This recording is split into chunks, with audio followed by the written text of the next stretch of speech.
जय श्री राम आदरणीय मित्रों, कैसे हैं आप? मैं लक्ष्मीपुत्र डॉक्टर कुमार गणेश जयपुर बीकानेर से प्रणाम। आप मेरे वीडियो लगातार पसंद कर रहे हैं, इस चैनल को पसंद कर रहे हैं, अपनी टिप्पणी भी लिख रहे हैं, साथ ही साथ में आप ये भी कह रहे हैं कि भाई फलां विषय पर, फलां व्यक्ति पर, फलां कला पर, फलां स्थान पर, फलां फ़िल्म पर भी वीडियो बनाइए। ये बड़ी अच्छी बात है और मेरे लिए तो बहुत बहुत उत्साहवर्धक बात है। मैं कोशिश कर रहा हूँ कि आपकी ऐसी हर माँग पूरी करूँ, हर डिमांड पूरी करूँ और आपकी डिमांड की रिमांड में हमेशा बना रहूँ मैं। आज का विषय जो है ये आरंभ करूँ उससे पहले वही निवेदन कि भई देखिए, अगर अभी भी आपने चैनल सब्सक्राइब नहीं किया है तो कर लीजिए। और क्या करना है, और ये करना है कि वो जो घंटी का चिन्ह है वो दबा दीजिए, जिससे आप जानते हैं कि वीडियो के नोटिफ़िकेशन आपको तुरंत मिल जाएँगे, आप तुरंत जुड़ जाएँगे। आपका एक सुझाव ये भी है कि कभी-कभी लाइव भी आइए। पीछे 2-3 लाइव किए थे कुछ महीनों पहले, लेकिन वो विवशता की बात थी। कभी बड़ी सहजता से और अनुकूलता से भी लाइव आएँगे और चिंता मत कीजिए, क्योंकि मेरे वीडियो में ऐसे कुछ एडिटिंग वगैरह तो मैं करता नहीं, उसका कोई कमाल तो है नहीं है, तो मैं लाइव भी आ जाऊँ तो उसमें भी कोई हर्ज नहीं है।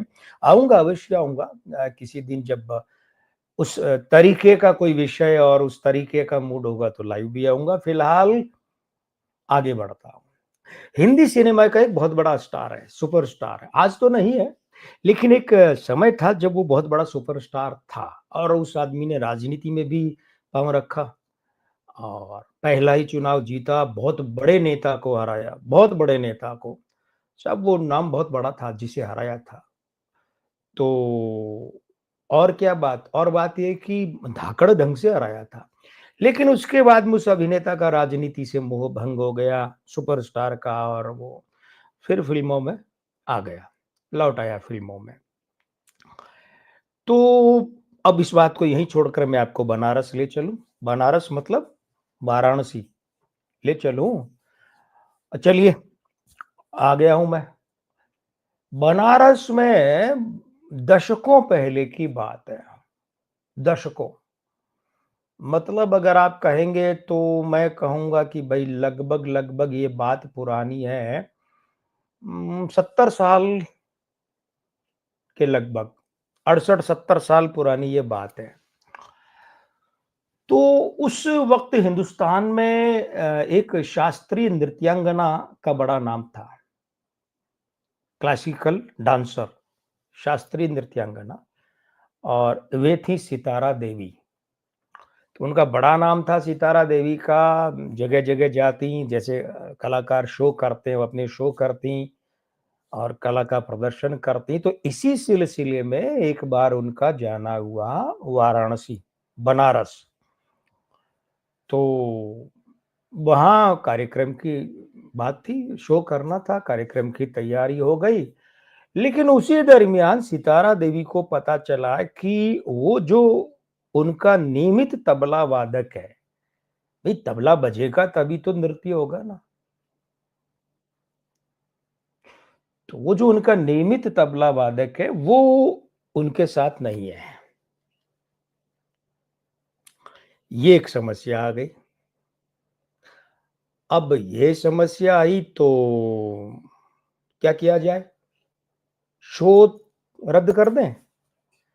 लेकिन शो भई रद्द करें, ये तो जमा नहीं मामला, तो क्या करें? क्योंकि सितारा देवी के नृत्य के लिए तो तबला वादक जब तक वो तालमेल वाला नहीं हो, जो सितारा देवी के नृत्य को समझ सके और उसके हिसाब से तोड़ बजा सके, तो जब तक ऐसा नहीं होगा वो कैसे नृत्य करेंगी? बैठकर गप तो मारनी है नहीं, नृत्य करना है भाई। तो आयोजकों ने फिर क्या किया कि एक व्यक्ति को बुलाया, कम उम्र का था, लड़का ही समझिए आप उसे, किशोर वय की बात थी, किशोर वय, किशोर को बुलाया और बुला के सितारा देवी से कहा कि ये आपके साथ बजाएगा, बजा लेगा, बजा लेगा, बजा लेगा, बजा लेगा, बजा लेगा, बजा लेगा। मतलब ये वाक्य वही है, लेकिन पूछने वाले का अंदाज अलग है, कहने बताने वालों का अंदाज अलग है, समझाने वालों का अंदाज अलग है। सितारा देवी ने मजाक उड़ाते हुए कहा, ये बच्चा क्या संगत कर पाएगा, किशोर ही तो था वो। बोले ये बच्चा क्या संगत कर पाएगा। खैर साहब कोई बात नहीं, अब वो कार्यक्रम तो करना ही था, शो तो करना ही था, तो सितारा देवी ने शुरू किया कार्यक्रम। वो बच्चा बजा रहा था साथ में, और साहब उस बच्चे ने क्या तबला बजाया है, मतलब आसमान फाड़ बल्कि आसमान तोड़ और जमीन फाड़ तबला बजाया उस बच्चे ने। पठानगिरी की तारीफों के शब्द में कहूं तो, शब्दों में ये ऐसे कि जमीन फाड़ और आसमान तोड़, गजब का कहर ढाया उस बच्चे ने, क्या तबला बजाया।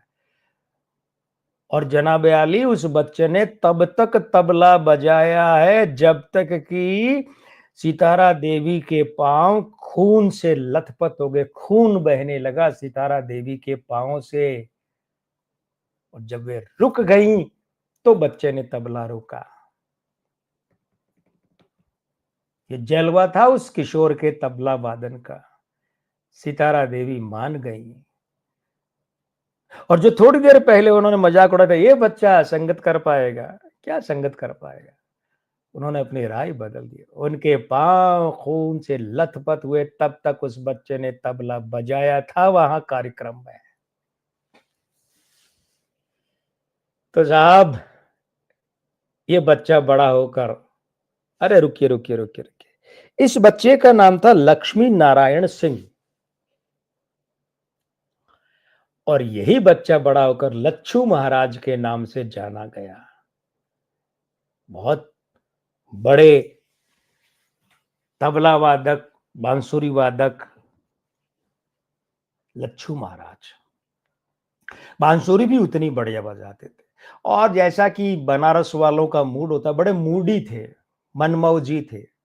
और मनमौजी तो बहुत बड़े थे साहब। मनमौजी कितने बड़े थे कि सरकार ने पद्मश्री देना चाहा।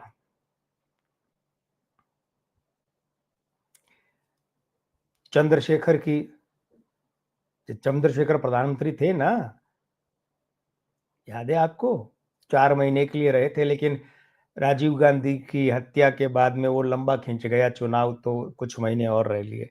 तो चंद्रशेखर की सरकार ने जब पद्मश्री देनी चाहिए लच्छू महाराज को, तो उन्होंने मना कर दिया। बोले ये मेरे लिए जो अ, श्रोता हैं, दर्शक है, इनकी तालियां, इनकी वाहवाही वही अवार्ड है, मुझे नहीं चाहिए, मना कर दिया। और एक बात और है, जब इमरजेंसी के दौरान जेल में डाला गया तो इनका जेल में सेल वही था जहां जॉर्ज फर्नांडीज, मकरंद वगैरह ये लोग हुआ करते थे। तो इन्होंने वहां जेल में तबला बजाकर इमरजेंसी का विरोध किया, तबला बजाकर इमरजेंसी का। मुझे एक साहित्यकार है, उनका नाम याद नहीं आ रहा है, लेकिन मैंने पढ़ा था कि बंगाल से, कोलकाता से थे वे, और इमरजेंसी के विरोध में उन्होंने रोज एक कविता या शायद एक कहानी लिखी विरोध में, रोज। रचनाकार होते हैं, उनका विरोध का तरीका अलग। तो इमरजेंसी में, जेल में भी तबला बजाकर इमरजेंसी का विरोध जताए, ऐसे थे लच्छू महाराज। अब लच्छू महाराज का क्या है कि वो, जैसा मैंने कहा, बांसुरी और तबले दोनों में पारंगत थे। अच्छा एक बात और है, सितारा देवी के साथ जब लच्छू महाराज ने तबला बजाया तब तो वो किशोर तो हो चुके थे, वो तो बच्चे थे 7-8 साल के, तब से ही मंच पर कार्यक्रम करने लगे थे, 7-8 साल के। और तब भी लोग बड़े गौर से उनका तबला वादन देखते, कहते जादू है बच्चे के हाथों में।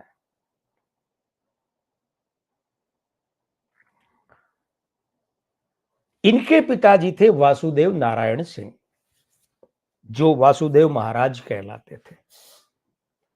अच्छा हाँ, एक बात और कमाल की बात देखिए, जिन सितारा देवी ने इस बच्चे का मजाक उड़ाया था, मतलब बेइज्जती वाला नहीं, वैसे कि अरे ये बच्चा क्या संगत कर पाएगा, और इस बच्चे ने कैसी संगत की मैंने आपको बता दिया। यही लच्छू महाराज बाद में सितारा देवी ने अपनी बेटी इन्हें दी, मतलब अपना दामाद बनाया। यही लच्छू महाराज बाद में सितारा देवी के दामाद भी बने।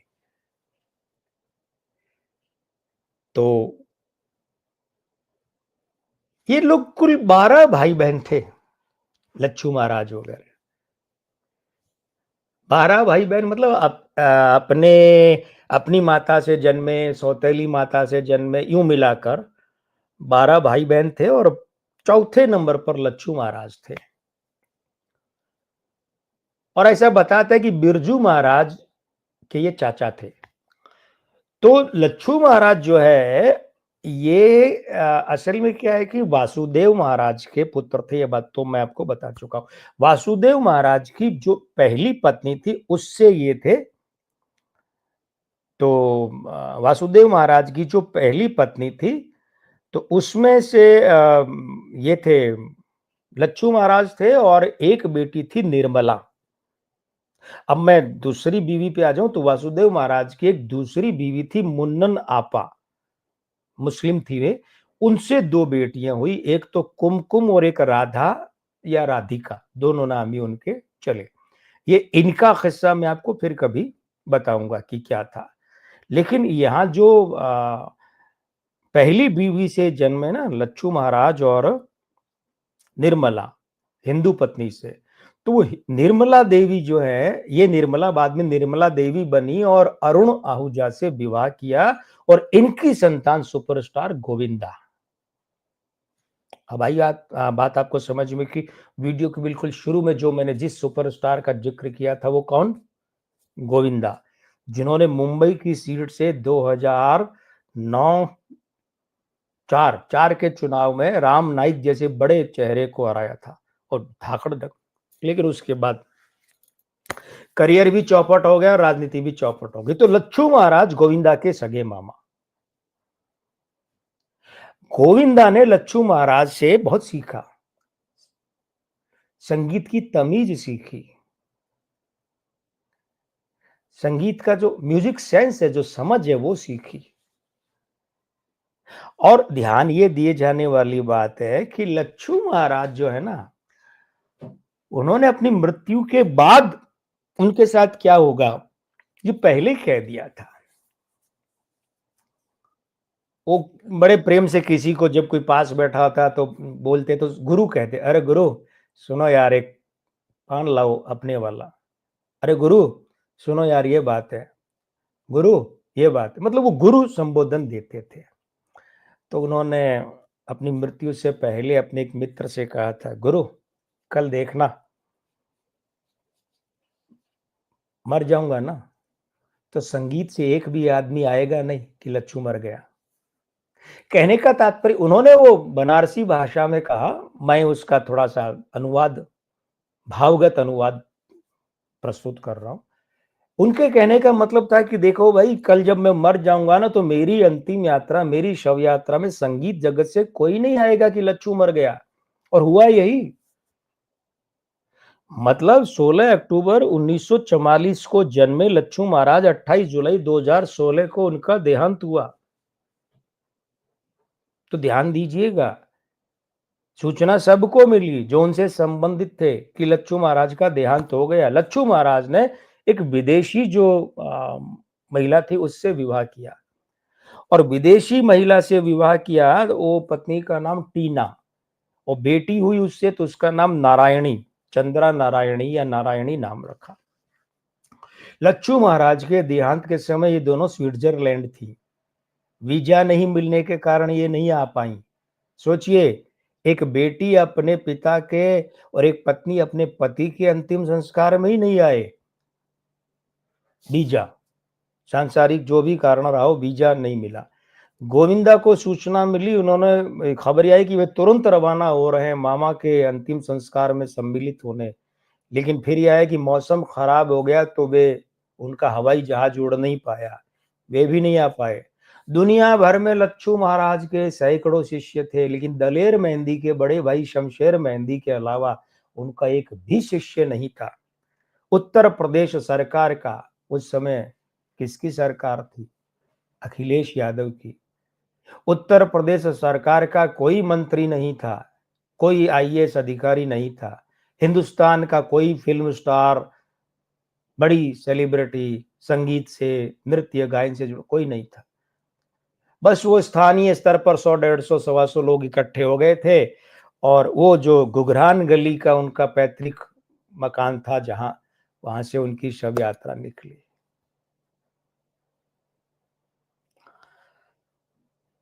उन्होंने पहले ही कह दिया था ना कि देखना गुरु, कल कोई नहीं आएगा संगीत से कि लच्छू मर गया।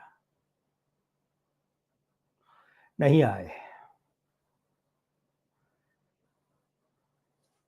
क्या कहा जा सकता है, कुदरत की लीला, प्रभु का खेल। लेकिन लच्छू महाराज अपनी कला के लिए हमेशा के लिए अमर। हिंदुस्तान के कला जगत में ही नहीं बल्कि दुनिया भर के कला जगत में भी अमर।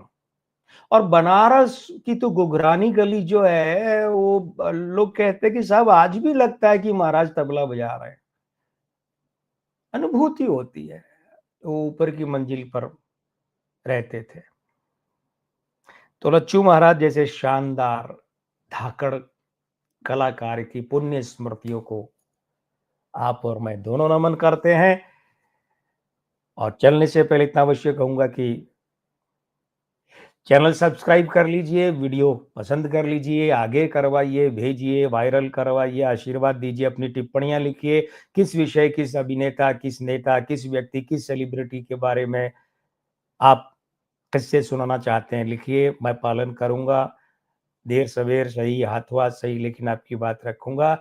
और अब मैं लक्ष्मीपुत्र डॉक्टर कुमार गणेश जयपुर बीकानेर से विदा लेता हूँ, ये कहते हुए कि मिलता हूँ अगले वीडियो में। जय श्री राम, प्रणाम।